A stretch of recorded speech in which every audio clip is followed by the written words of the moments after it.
You're not being yourself. You're following a program.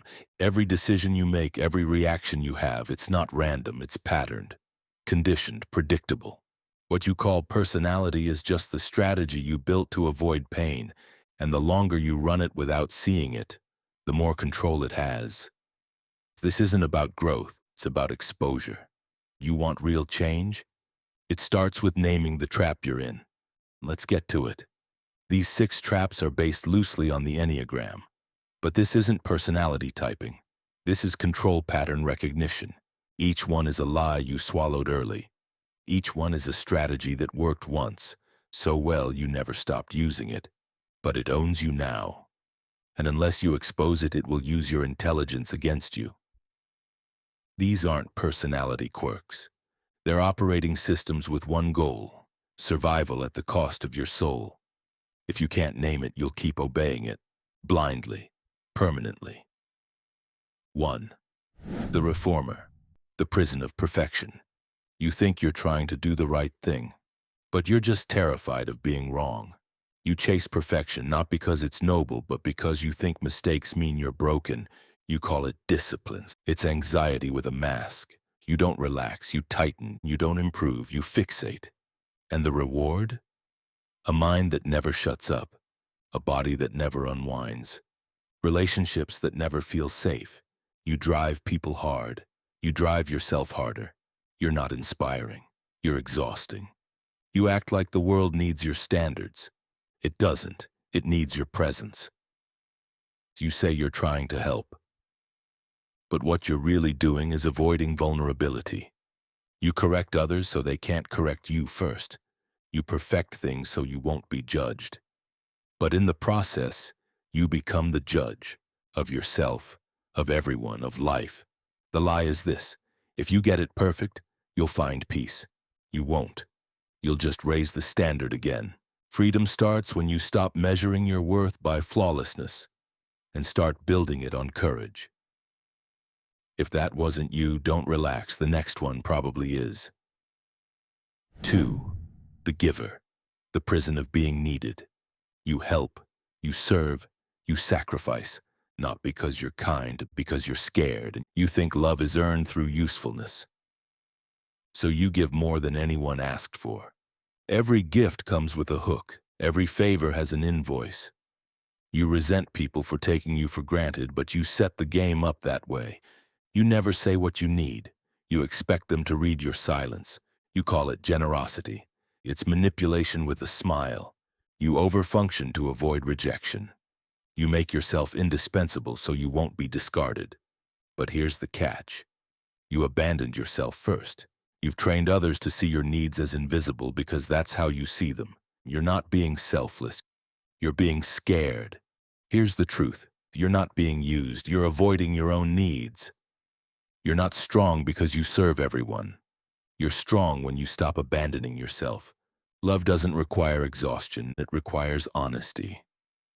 Still think that one wasn't you? You're getting nervous. Good. 3. The achiever, the prison of success. You look like you're winning. Inside you're rotting. Every success is a mask, every win a distraction. You don't feel worthy without proof. So you collect trophies hoping one will finally silence the voice inside, but it never shuts up. Because you don't listen. You just keep moving. You sell versions of yourself to fit every room. You call it versatility. It's identity suicide. Stillness terrifies you. Because in silence, you'd have to meet yourself. You think the next goal will save you. It won't. You keep building a brand while your soul goes bankrupt. You smile for the photo, but you've forgotten what real joy feels like. You get attention, but not intimacy. Admiration, but not love. Your mask is rewarded. But you stay hidden. You don't need more applause. You need to figure out who you are when the stage is empty. And that begins the moment you stop chasing worth and start creating meaning. 4. The individualist, the prison of being special. You think your pain makes you deep. You think your difference makes you valuable. You've built your identity around your suffering, not to heal it, but to protect it. You wear sadness like a badge. You think no one understands you because you never let them. You call it uniqueness. It's isolation dressed up as meaning. You mistake moodiness for complexity, loneliness for individuality. You crave intensity. You avoid stability. You sabotage intimacy just to prove no one can truly see you. But here's the truth. You don't want to be seen. You want to be worshipped for your wounds. You've confused trauma with identity. But pain is not personality. It's unprocessed history. Your suffering isn't profound, it's familiar. Everyone's hurting. You're not special because you're sad.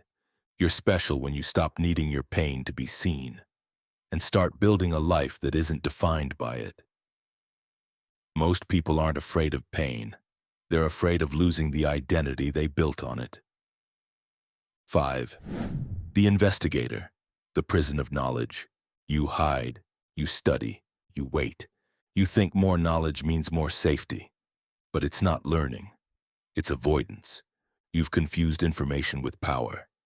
And you use it to build walls, not bridges. You don't act. You plan. You don't engage. You retreat. You think, if I just know enough, I'll be ready. But you never will. Because the real fear isn't ignorance. It's incompetence. And the only cure for that is reps. You don't need more theory. You need more skin in the game. You don't need to know more.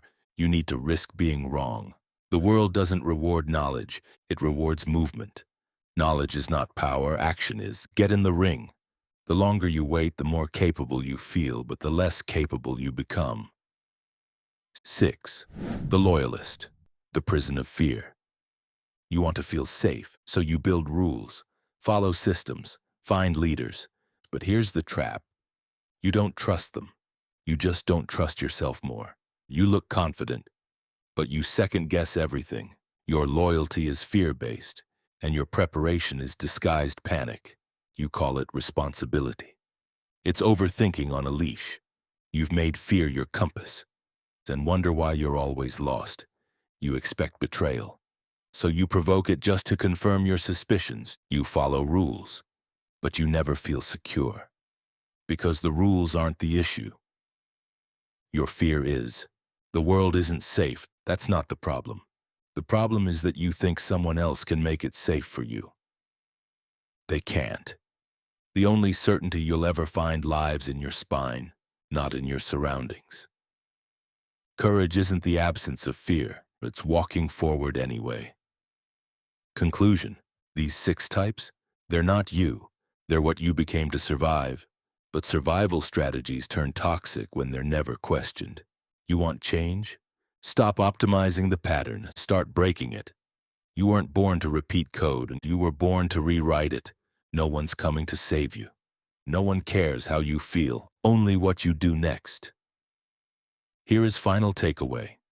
You wanted the truth. Here it is. That pattern you call your personality? It's a script. It's running you, and it ends when you say it does. Your pattern is not a curse, it's an invitation to step outside the loop, to face the fear, and to choose something else. Because until you stop calling it personality, you'll never stop obeying it like fate. Which one are you? Say it in the comments. Say it out loud. Because until you name it, it owns you. Subscribe if you're ready to stop performing survival and start living actual freedom.